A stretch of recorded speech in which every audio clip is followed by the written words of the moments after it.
15 petites minutes pour vous parler du financement participatif. Mais je pense que de toute façon, c'est une notion qui vous est connue. Surtout si j'évoque des plateformes comme Kickstarter, Indiegogo ou ne serait-ce que We Make It pour la Suisse. Si ce n'est pas le cas, ce n'est pas grave. Il y aura un bref résumé qui va quand même expliquer ce mode de financement qui a une grande portée locale, voire nationale en fonction des projets, pour le modèle économique suisse. En bref, ce n'est pas le slide le plus important. Fundigo, c'est 2 personnes. Donc, Nicolas Rica, qui est au premier rang, puis qui répondra aussi volontiers à vos questions plus tard, et moi-même. Il y a une partie qui est gérée par Nicolas, c'est tout le domaine d'expertise au niveau de l'informatique, l'implémentation de la plateforme, et toute la partie plutôt commerciale, relation avec les porteurs de projets, qui est plutôt de mon dicaster. En bref, on va commencer par une définition pour ceux qui n'auraient pas une idée précise du financement participatif, suivi de quelques chiffres, et ensuite on va vous montrer vraiment comment s'articule une campagne de financement sur une plateforme et quels sont les domaines d'expertise qu'on peut apporter afin que tout projet puisse avoir les meilleures chances possibles de se réaliser.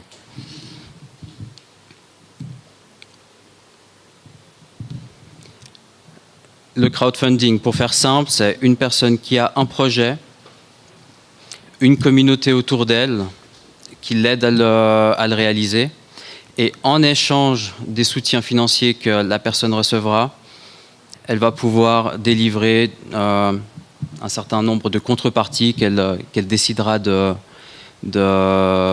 délivrer, des contreparties qui auront toujours un lien avec le projet. Ça, c'est vraiment la définition basique du crowdfunding, mais comme c'est un mode de financement qui a bien évolué depuis son lancement dans les années 2008, il y a plusieurs secteurs d'activité qui ont émergé. C'est pour ça que, pour enlever toute ambiguïté, on va déjà montrer que le financement participatif, tel qu'on l'entend de manière tout à fait générale, a en fait 3 secteurs distincts. Le premier, c'est ce qu'on appelle le crowd equity. Ça concerne des sociétés qui veulent par exemple faire une augmentation en capital, et en échange, elles vont émettre des actions, et c'est toute personne qui souhaitera en obtenir une qui la payera au moyen d'une plateforme de financement participatif spécialisée. Et donc voilà, c'est la démocratisation de l'actionnariat et puis permettre à tout individu de s'impliquer dans l'activité économique. Et ça, c'est vraiment une partie qui est vraiment spécifique du financement participatif. Je ne vais pas aller plus loin dans les détails parce que ce n'est pas ce que nous faisons, mais c'est quand même pour évoquer ce domaine d'activité. Le second domaine d'activité, c'est le crowdlending. C'est du prêt, grossièrement, c'est du prêt aux entreprises. Une entreprise a besoin de 100 000 francs. Elle passe par une plateforme de financement qui va rater la société. Et après, c'est pareil aux internautes de choisir de donner 1 000 francs, 3 000 francs, 5 000 francs en emprunt à cette société qui, elle, devra s'engager à rembourser à terme le montant qui a été consenti, plus des taux d'intérêt. Je ne rentre pas encore dans les détails parce que ce n'est pas non plus ce que nous faisons. Et voilà, le crowdfunding, le terme générique, donc c'est quand une société ou une personne physique a un projet, généralement à portée collective, et qui a besoin de fonds pour le réaliser et qui n'a peut-être pas forcément envie ou ne peut pas passer par un emprunt bancaire traditionnel. Elle passe par le financement participatif. La spécialité étant, comme je l'ai évoqué, c'est que cette personne, donc le porteur de projet, s'engage à délivrer des contreparties qui peuvent être symboliques, tangibles, intangibles, mais qui doivent toujours avoir un lien avec le projet. Ça permet aussi pour ces personnes de créer une relation de proximité entre le porteur de projet et puis toutes les personnes qui décideront de le soutenir.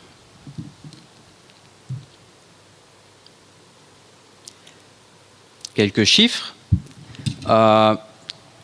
Toute activité confondue, il y a pas moins de, on va dire, 30 millions de francs qui ont été soulevés via des campagnes de financement participatif. Vous avez les chiffres 2015 parce que les chiffres 2016 tardent un petit peu à arriver, donc on s'en excuse. Mais ce qui est le plus important, je pense, c'est la performance qu'il y a dans ce mode de financement par rapport aux années précédentes, où on voit vraiment une croissance de minimum 150%. Donc on voit que c'est non seulement un phénomène de mode, mais c'est aussi un système qui fait ses preuves et puis qui s'avère viable. Donc maintenant, on en entend aussi beaucoup plus parler dans les médias et la tendance est encore à la hausse pour l'année 2016.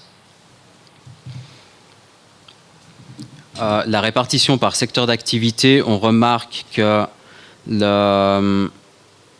le secteur économique prime avec 46% des projets qui sont dédiés à ce secteur. Le social et le culturel représentent un quart des projets. Et toutes les initiatives qui pourraient concerner le développement durable ou des initiatives populaires ou des petits projets associatifs terminent avec un petit 5% de part de marché sur tous les projets qui ont été soulevés en Suisse.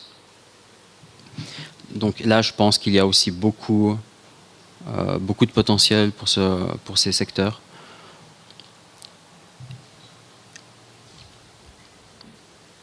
Voilà.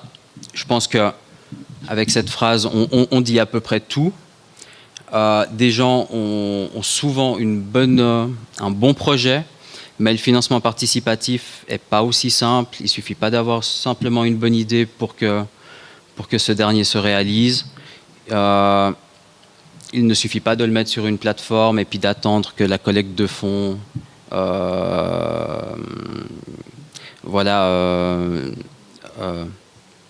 que la collecte de fonds opère, ou alors... Enfin, l'idée ne suffit pas, malheureusement. De manière générale, le financement participatif, c'est une collecte de fonds pendant 90 jours. On regarde ce qui passe. Vous avez besoin de 10 000 francs pour un projet. Si vous obtenez 10 000 francs ou plus, l'argent est à vous. Si vous obtenez 9 999 francs, techniquement, rien ne se passe parce qu'on va considérer que vous n'avez pas reçu les fonds suffisants pour pouvoir réaliser votre projet, qui peut consister en la création d'un bien ou alors d'un service. Voilà, éditer une BD ou bien alors créer un CD de musique ou alors... voilà, plein d'exemples. C'est pourquoi on a songé au prélancement. Le prélancement, c'est comme une bande-annonce pour un film. Le but est de déjà parler en amont de la campagne de financement de votre projet, de susciter l'intérêt. Comme ça, le porteur de projet a aussi l'occasion de voir combien de personnes sont intéressées par son projet. C'est quelque chose qui marche bien et qu'il faut exploiter. Je prends un exemple qui concerne plutôt le cinéma. Aujourd'hui, il y a Alien qui sort, mais il y a déjà 3 mois, on va dire qu'il y a une campagne sur Facebook qui s'est lancée où chaque jour, ils publiaient des petits posts au sujet du film. Et en 3 mois, ils ont eu 4 millions de followers. L'avantage, c'est que le jour où le film sort, ils vont capitaliser le plus possible sur un nombre d'entrées record voilà, pour la première semaine de sortie du film. Là, c'est le même principe, c'est que en faisant un pré-lancement, vous allez parler de votre projet, vous allez donner quelques nouveautés sur ce dernier, vous allez activer votre communauté, ce qui fait que le jour où vous décidez de le lancer, votre projet, eh ben, toutes les personnes seront notifiées directement et vont pouvoir contribuer le plus rapidement possible pour que le démarrage de votre campagne soit le plus optimal. C'est donc là tout l'objectif du pré-lancement. Comme je l'ai dit, donc c'est développer votre communauté. Pour ça, on met à disposition un système de newsletter, un système de suivi des abonnés. On met plein de petits indicateurs qui vous permettent de regarder si votre campagne de pré-lancement est optimale, s'il y a beaucoup de personnes qui sont venues sur votre site internet ou sur notre plateforme, s'il y a du trafic qui a été généré. Après, ça peut très bien... 3 minutes. Ok. Donc, ça peut très bien aussi vous donner un indicateur disant, bon là, j'ai eu que 3 personnes qui m'ont suivi, peut-être que mon projet doit être défini, peut-être que je ne dois pas le lancer maintenant. Donc, ça permet vraiment de prendre la température. Le lancement du projet en soi. Voilà. Le projet est lancé sur la plateforme, il est visible, il y a une vignette, il y a une page de description. Il y a un délai de collecte de fonds qui est de 90 jours. 90 jours durant lesquels toute personne peut soutenir le projet pour différents paliers de contribution en fonction de la récompense que la personne souhaite avoir. Et il y a 2 types de collecte, le tout ou rien. Par exemple, voilà, vous avez vraiment besoin de 10 000 francs pour créer quelque chose, 8 000 francs vous serviraient à rien.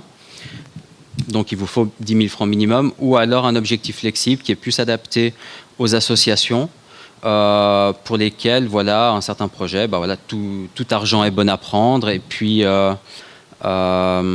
c'est un mode de financement qui est additionnel que nous avons aussi mis en place. Donc, comme je le disais, avoir un projet sur la plateforme, ça ne suffit pas forcément tout le temps. Il faut un minimum. On regarde aussi si le porteur de projet a une identité visuelle pour son projet, un site internet ou minimum une petite page explicative. On a la possibilité de faire des vidéos reportages et puis d'écrire des communiqués de presse. Donc, tant de prestations connexes qu'on essaye de mettre en place aussi pour mettre toutes les chances de notre côté. Une fois que le projet, on va dire, est un succès, on va essayer de garder le contact. C'est pourquoi nous avons instauré un système de boutique en ligne, si la nature du projet le permet. L'idée est la suivante, c'est de dire que si un produit a été créé à l'issue d'une campagne de financement participatif, on peut aussi donner l'opportunité aux porteurs de projet de vendre ce produit sur notre plateforme. C'est une sorte de marketplace. Donc, ceux qui connaissent Etsy, par exemple, c'est à peu près le même principe, sauf que là, ce sont des produits qui sont en lien avec le financement participatif. Ça permet aussi un peu de pérenniser l'activité, puis de faire entrer un minimum de fonds pour le porteur de projet, qui aura bien évidemment déjà sa communauté sur la plateforme. Et donc, voilà, pourquoi ne pas vendre aussi les produits au travers de cette dernière.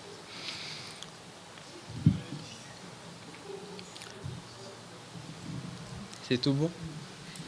Merci beaucoup.